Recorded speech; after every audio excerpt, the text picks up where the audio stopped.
Hello everyone, and welcome to Learn Xiangqi. In today's video, we are going to talk about the top 5 reasons that chess players should try out Xiangqi. Without further ado, let's dive right in. Reason 1. Easier to create attacking plays. In Xiangqi, it is relatively easier to create attacking plays than in chess.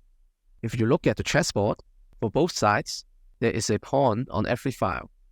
The pawns are important in terms of controlling the center and stopping the opponent's pieces from attacking our king easily. But they also block the path of some of our own pieces like the rook and the queen, making it sometimes hard to initiate an attack if we want to keep an intact pawn structure. On the other hand, you can see that there are a total of 9 files on a Xiangqi board, but there are only 5 files we put the soldiers. The chariots and the cannons can be deployed quickly into the combat through these files. The larger board also gives players more freedom on maneuvering their pieces into attack. It is quite often to see players initiating attack after 5 rounds in Xiangqi.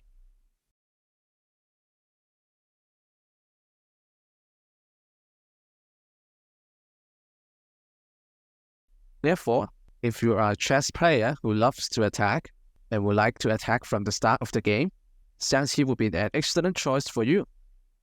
Reason 2. Less likely to draw. There is absolutely nothing wrong with a draw, but have you had any experience in a chess competition that you felt like you should have won the game, then at the end, you only managed to draw the game because of the rules? I have, and that is kind of frustrating at that moment. Comparing to the rule of chess, the rules of Xiangqi make a draw less likely to happen. For example, the game would result in a draw if there is a stalemate in chess. In Xiangqi, a person who failed to make a move during stalemate would lose the game. This rule is particularly useful in the endgame, where you can secure a win with a single horse or a soldier.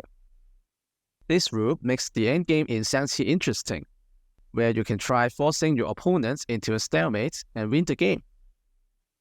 In addition, there are also stricter rules when it comes to a free-float repetition. For example, players are forbidden to give checks with the same move repeatedly for 3 consecutive rounds. The player who delivers the check must change his move or he will lose the game. There are more similar rules in Xiangqi, and they prevent the player escaping from a losing game by repetitive checks or repetitive chase, thus making the game more challenging for players who want to beg for a draw. If you are a chess player who want to play a game that would less likely end up in a draw, then Xiangqi is there for you. Reason 3. Position matters a lot. In Xiangqi, the result of a game will be greatly influenced by the position of the pieces, especially in the endgame. A tiny change in the position on board will alter the outcome significantly. Let's take the following endgame as an example. This is a classic endgame of a chariot against a full set of advisors and elephants. You may think that, well, only red gets an attacking piece. Red is surely going to win this game. However, in theory, this game would end in a draw. A full set of elephants and advisors is just enough to fend off the attack from the chariot. But like we have mentioned earlier, the result of Xiangqi endgames usually is determined by the position of the pieces on board. If black plays his elephants and advisors in an awkward way, then red will have a chance to win. For instance, if you look at this position, black general is out here in the wild, and the elephants are not well positioned. If red could find the right moves, then red could turn this into a winning endgame. However, if red fails to take advantage of black's poor position in time, and black successfully secures the safety of his own general, then the game will result in a draw again. As you can see, subtle differences like these can alter the outcome of the game in Xiangqi. So if you are a chess player that loves positional games, then you surely will have a lot of fun in winning a Xiangqi game by exploiting the positional weakness of your opponent. Reason 4. Interesting yet complicated composed game. What is a composed game?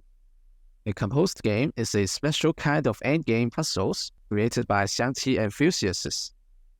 Like some practical endgames that can be applied in an actual game, like the chariot against a full set of elephants and advisors we mentioned earlier, composed game is more like an artistic puzzle. They are extremely complicated. To solve them, you would need to have precise calculations to eliminate those lines that are wrong. You will also need to think outside the box often, as they usually involve a number of brilliant moves that require strong imagination, as well as a strong understanding in basic endgames. Comparing to chess, there are a lot more composed games in Xiangqi. This is because there are more restrictions towards the movement of the general in Xiangqi than the king in chess, making the movement of the opponent's general to be more predictable. For instance, the movement of the general in Xiangqi is restricted inside this highlighted area called the palace. Instead of moving around freely around the board like in chess, the general can only move within the palace. There is also a special rule in Xiangqi, stating that the two generals cannot be on the same file without any pieces in between them. Any moves that would cause this to happen are prohibited. With the movement of the opponent's general being more predictable, it is much easier to create a composed game in Xiangqi. Other than the composed games we showed earlier, there are even some extremely complicated endgames that most normal Xiangqi engines will fail to find the correct answer. So, if you are a big fan of solving interesting composed games, you are going to have a lot of fun in Xiangqi. Reason 5. Level up your chess skills with Xiangqi. It is not uncommon for chess players to be at their bottleneck. They would very much love to cross that gap and rise to a new level, but fail to find a way to do so. A common way to achieve this would be to play different strategic games to adopt different ideas into your own game. Among all those board games, Xiangqi might be the answer you need. Xiangqi shares some similarities with chess, in that both games require us to capture the opponent's king/general. The movement of some pieces are alike, and they are both involving tactics and strategies. Yet, there are also two distinct games. They have different types of pieces, different sets of rules, and so on. By playing Xiangqi, you can gain some unique experience, and there is a high chance of you exploring some new concepts in Xiangqi, which you have never thought about in chess before. And those concepts are applicable to chess. I know Xiangqi players that used to play chess, and I also know chess players who used to play Xiangqi. From what they have concluded, the tactics and strategies in Xiangqi and chess are complementary to each other. Insights you gain from playing Xiangqi might be undiscoverable in chess, making you stand above the other players who have never been exposed to Xiangqi. In today's video, we have summarized the top 5 reasons that chess players should try out Xiangqi. Both Xiangqi and chess are classic strategic games. If you enjoy playing chess, then you will also find joy playing Xiangqi. If you find this video helpful, please like the video, comment below, and subscribe to our channel. You could play on Xiangqi.com by clicking the link in the video end screen. If you want to play over-the-board games, you could click on the Amazon link in the description to purchase the Chinese chess set offered by Xiangqi.com.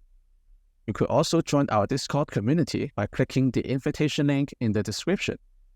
Stay tuned. I will see you soon.